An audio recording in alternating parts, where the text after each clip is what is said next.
Assalamualaikum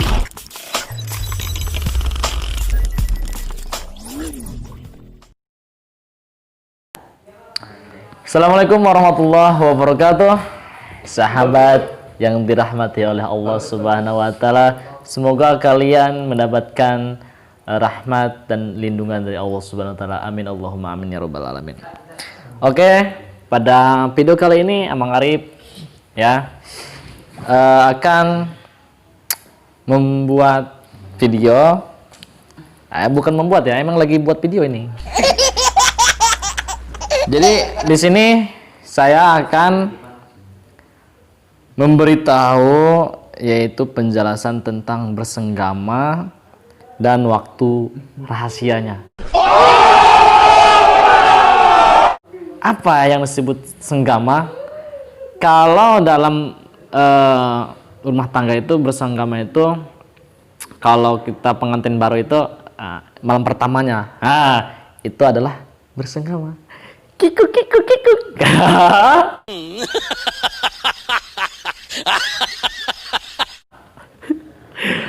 Oke guys ya. Jadi sebelum saya jelaskan, ada baiknya teman-teman subscribe channel saya, like apabila kalian suka, dan komen apabila ada yang kekurangan dalam pembuatan video ini, dan share apabila ini bermanfaat. Siapa tahu ada pengantin baru kan, kalian kasih tahu ini rahasianya. Oke teman-teman ya, ngerokok dulu santai. Baca. Kalau kalian ngomong, kok itu baca kitab sampai ngerokok sih? Emangnya boleh? Kok nggak sopan amat? Nah gini guys, ya. Jadi rokok itu, ini sedikit saja saya perjelaskan ya. Rokok itu ada 5 hukumnya. Dia bisa wajib, bisa sunnah, bisa makruh, bisa haram, dan bisa mubah, ya. Penjelasannya nanti di video selanjutnya akan saya jelaskan. Kalau ini, jelaskan ini dulu kita nih, rahasia kapan waktu kikuk. Penjelasan bersenggama dan waktu rahasianya ya. Wa israri auqatihi, itu artinya rahasia waktunya. Waktunya kapan sih? Gitu. Kapan sih gitu. Apa sih gitu-gitu itu? What is the meaning gitu-gitu? Bismillahirrahmanirrahim. Qala musannif rahimahullah ta'ala wa bi ulum fidrin amin. Bismillahirrahmanirrahim. Jadi saya tidak membacakan Arabnya, ini hanya sebagai bukti saja kalau emang ini ada di kitabnya guys ya. Ya teman-teman ya. Jadi saya akan baca langsung artinya saja. Kenapa? Karena takut kelamaan. Nggak sabar kan? Nungguin ya. Bismillahirrahmanirrahim. Iklam, katanya iklam ya, ketahuilah rencana besar dari pernikahan ya adalah beribadah, mendekatkan diri kepada Allah, mengikuti sunnah Rasul ya.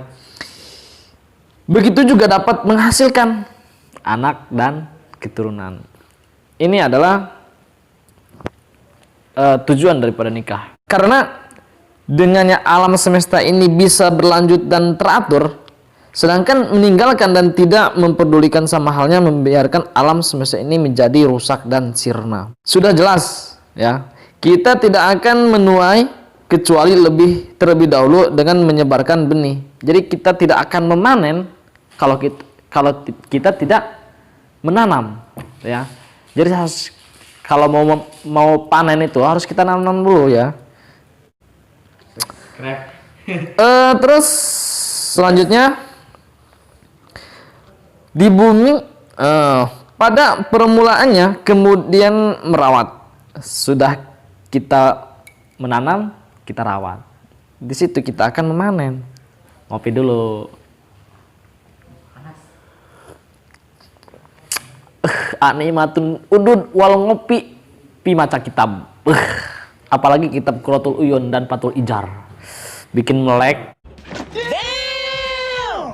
Menanam dengan metode dan tata cara yang bisa digunakan oleh petani, kemudian menunggu pertolongan sampai bermuncul tanaman yang bagus. Begitu juga anak atau keturunan tidak akan ada terkecuali dengan menyebarkan biji dilakukan oleh sang suami terhadap sawah atau lahannya. Sedangkan sawah lahannya tidak lain adalah istri sendiri. Tuh. Maksudnya begini, ya.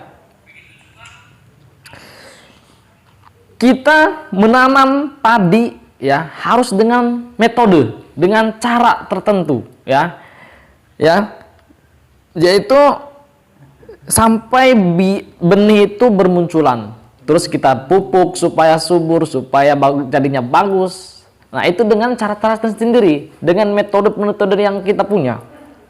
Anak tidak akan ada ya kecuali itu dibuat dengan suami dan istri.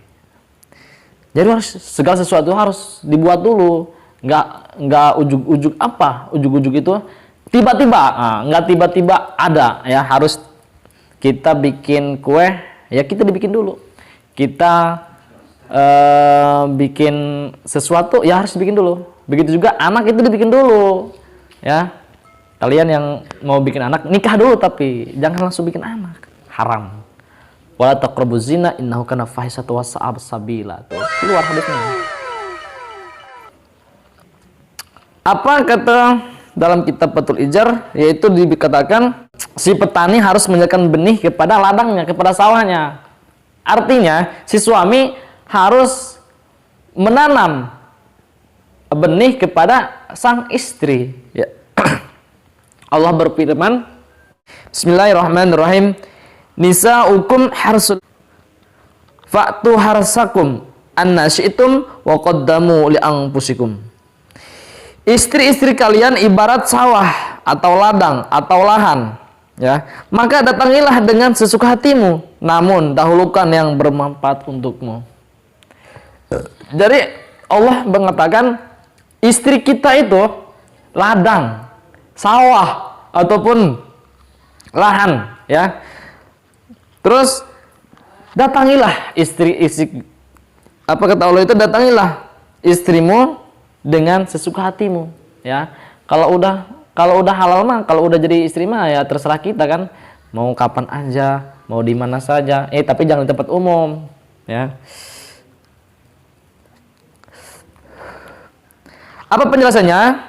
Sebab turunnya ayat ini adalah, ya, orang muslim berkata bahwasanya kita bersetubuh dengan istri dengan cara menderum. Apa menderum itu? Berlutut, ya, berlutut, berdiri, terlentang, dari depan, dari belakang, setelah yang kami maksud datangi telah menjadi satu bagian, ya. Jadi kata orang Islam, ya, pergaulah istrimu dengan sesuka hatimu, ya. Mau dia gaya berlutut, gaya miring, gaya nungging, ya, terus berdiri, mau terlentang, ya terserah kita, ya, terserah kita, ya, istri-istri kita. Itu maksud ayat tersebut. Tapi orang Yahudi menjawab di sini, yaitu tidaklah perbuatan yang kalian lakukan kecuali menyerupai seperti binatang. Sebaliknya, kami bersetubuh dengan satu cara dan kami menemukan dalam kitab Taurat, yaitu setiap cara bersetubuh dengan wanita selain terlentang itu jelek di sisi Allah. Maka Allah Subhanahu wa taala menolak kaum Yahudi.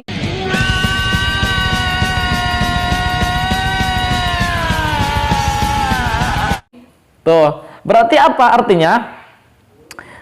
Allah saja tidak melarang. Mau kita bersetubuh dengan istri kita, mau gimana aja gayanya, mau gaya nungging yang saya sebutkan tadi, ya, Allah tidak melarang, ya. Bahkan orang Yahudi yang mengatakan bahwa itu semua yang gaya yang saya sebutkan tadi, gaya miring, gaya nungging, gaya apa tanta gaya kodok kayak apa ya? Itu kata orang Yahudi itu menyerupai seperti hewan. Tapi Allah menolaknya, ya. Orang Islam mengatakan bahwa semua gaya boleh. Ya. Jadi itu mau terserah kita, mau gaya gimana aja, tidak ada larangannya, ya. Tadi itu ayatnya yang udah saya bacakan ya.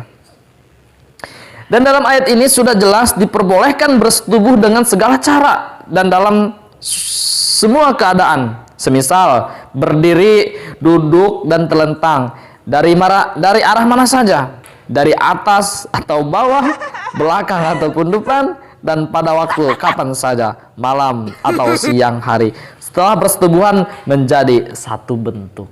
Tuh, ini kode, ya. Ini catatan ya. Catatan. Perlu diingat ya. Ini boleh dilakukan untuk suami istri. Yang belum punya istri, ayo silahkan cari istri. Yang belum punya suami, silahkan cari suami. Untuk apa? Untuk mempraktekkan ini ya. Tapi jangan jadikan tujuan jangan menjadikan pernikahan ini salah tujuannya, bukannya, jangan. Niatkan beribadah kepada Allah, mendekatkan diri kepada Allah, dan mengikuti sunnah Rasul. Itu tujuan menikah, ya. Jadi kata